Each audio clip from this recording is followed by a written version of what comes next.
Oke, Assalamualaikum warahmatullahi wabarakatuh. Jumpa lagi bersama channel saya. Dan di video saya kali ini saya khususkan untuk membahas pemupukan di masa pertumbuhan sawit ya. Ingat, saya bahas mengenai pemupukan di masa pertumbuhan sawit.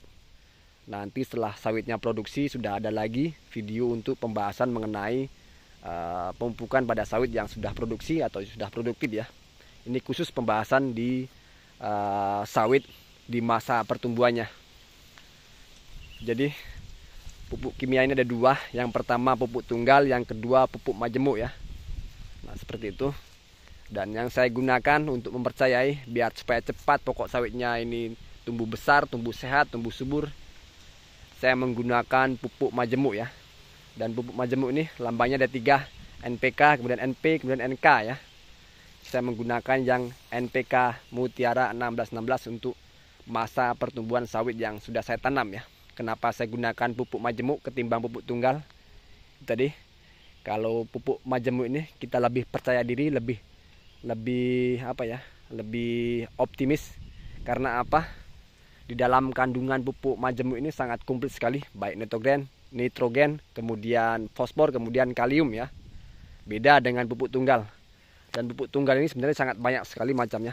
Ada SP36, ada KCL, ada urea. Dan kalahnya pupuk tunggal ini, nah itu tadi ya, unsur harian cuma 1. Tapi kalau rekan-rekan bisa melihat ciri-ciri sawit kita ini kekurangan unsur apa, nah itu tepat sekali ya. Bisa kita beli pupuk tunggal yang memang untuk harganya lebih sedikit miring ketimbang pupuk majemuk ya. Seperti itu untuk mekaniknya. Jadi kalau rekan-rekan masih banyak keraguan, ini sawitnya biar cepat besar kurang apa, ini sawitnya kurang apa, hantam dengan pupuk majemuk ya. Biarpun harganya sedikit mahal, cuman untuk kegunaannya, untuk fungsinya sangat tepat sekali bagi sawit kita. Karena kandungan unsur harian lebih komplit ya. Ada nitrogen, ada fosfor, ada kalium tadi. Jadi sangat cocok sekali untuk masa pertumbuhan sawit. Kalau kita gunakan pupuk tunggal, yaitu tadi harus bisa melihat ciri-ciri sawitnya ini kurang apa, biar tepat sasaran, biar tepat untuk pemupukannya. Jadi nanti kurangnya kalium, rekan-rekan beli yang khusus fosfornya. Jadi sebaliknya seperti itu ya. Jadi harus paham kalau mau gunakan pupuk tunggal ya. Tapi kalau rekan-rekan nggak mau ribet, nggak mau berprasangka, biar tepat sasaran ya gunakan pupuk majemuk tadi ya. Nah itu kalau masalah pupuk kimia ya. Kalau untuk masalah pupuk yang lainnya, organik contohnya ya, itu jangan ditanya lagi. Kalau pupuk organik ini sangat baik sekali memang di masa pertumbuhan untuk yang sudah produktif, sudah produksi, sawitnya sangat baik sekali kalau masalah pupuk organik ini. Nah, emang pupuk nomor 1 ya kalau pupuk organik ini. Apalagi kita bisa menempatkan dengan benar, pemilihan dengan benar, sangat baik sekali kalau kita menggunakan pupuk organik ya, ketimbang pupuk kimia. Dan kemudian untuk selanjutnya masalah skema yang saya lakukan di perkebunan saya yang sangat luas sekali ya. Bahkan tidak nampak di seberang sana ya. Sangat luas sekali. Jadi saya menggunakan skema pemupukan cuma 2 ya. Sebenarnya yang satunya ini bisa disebut pupuk, bisa juga disebut tidak pupuk ya. Karena apa? Selain yang utamanya saya menggunakan NPK Mutiara untuk masa pertumbuhan sawit saya juga gunakan tadi ya, dolomit ya. Dolomit ini bisa disebut pupuk, bisa juga disebut bukan, karena memang manfaatnya hanya untuk mengatur pH tanah ya, bukan untuk kesuburan pokoknya ataupun pertumbuhan sawitnya, hanya mengatur kesuburan tanahnya ya, netralisir dari kemasaman tanah. Nah seperti itu. Kalau sudah kita siapkan pemupukan dolomit, hantam lagi dengan NPK tadi ya, pupuk majemuk tadi. Saya seperti itu untuk skema pemupukan yang saya lakukan di perkebunan saya.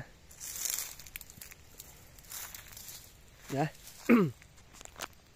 Jadi atur untuk rekan-rekan ya, antara perpaduan dolomit dengan pupuk majemuknya ya. Jadi kalau rekan-rekan paham masalah kekurangan dari sawit kita, dilihat dari performanya, tidak masalah menggunakan pupuk tunggal ya. Tapi kalau rekan-rekan bimbang, rekan-rekan ragu, jawabannya di pupuk majemuk ya, lebih tepat sasaran ya, intinya seperti itu. Jadi kalau masalah hitung-hitungan masalah dana ini untuk kebun kita jangan dihitung ya. Kalau kita beli pupuk yang berkualitas, yang baik, ya jangan dihitung ya. Karena memang menjadi petani kelapa sawit ini harus memang modal besar. Tapi mudah-mudahan ya, kalau kita memberikan yang terbaik untuk perkebunan kita, tentunya sawit yang kita tanam ini akan kembali lagi, akan berbakti kepada tuannya ya. Investasi kepada pupuk mahal berkualitas, bukan buang-buang duit ataupun banyak yang mengatakan, banyak yang persepsi pupuk mahal gini-gini, padahal itu tidak sama sekali ya, karena kita adalah niatnya investasi supaya pokok sawit kita ini tumbuh baik, tumbuh subur. Kita gunakan pupuk yang berkualitas, dan nilai plusnya adalah sawitnya kita ini cepat besar, nantinya cepat diharapkan ya untuk hasil buahnya ya, seperti itu. Oke. Jadi untuk video saya kali ini pembahasannya khusus untuk pemupukan di masa pertumbuhan sawit kita ya. Kalau masalah sawitnya sudah produksi, sudah menghasilkan buah, nanti sudah beda lagi. Saya berikan skema pemupukannya. Nanti saya pergi ke kebun saya satu lagi yang sudah ada performanya, yang sudah berbuah, sudah produksi ya, untuk pemupukannya. Jadi saya doakan untuk rekan-rekan yang mempunyai niat untuk tanam sawit sesegera mungkin terlaksana ya. Dan yang ada niatan punya kebun sawit, saya doakan semoga dipermudah, diperlancar rezekinya, sehingga dapat bergabung menjadi petani kelapa sawit ya. Dan yang sudah tanam sawit, saya ucapkan selamat atas pencapaiannya. Semoga menjadi petani sawit yang sukses dan berhasil ya. Dan saya doakan yang sudah tanam ini perkebunannya, pertumbuhannya baik, aman dari segala jenis hama, dan nanti hasil panennya bisa selalu melimpah ya. Amin, saya doakan untuk rekan-rekan semua. Jadi apabila dalam video saya kali ini masih ada pertanyaan, masih ada yang kurang jelas mengenai skema pemupukan pada sawit di masa pertumbuhannya, silakan ya, silakan tulis di kolom komentar. Jika ada waktu saya balas. Kalau memang perlu dibuatkan videonya kembali, pasti saya buatkan videonya kembali ya. Kalau sulit dijelaskan lewat komentar ya. Ya, rasa-rasanya baru kemarin tanam sudah terlihat nampak untuk diameter pokok sawitnya. Memang yang tidak dapat dihindari sudah kita aplikasikan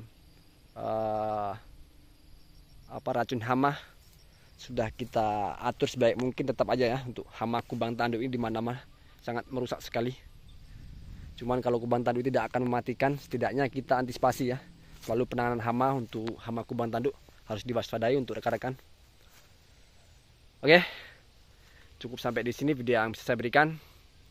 Saya ucapkan terima kasih yang sudah sempatkan nonton ya. Oke, assalamualaikum warahmatullahi wabarakatuh.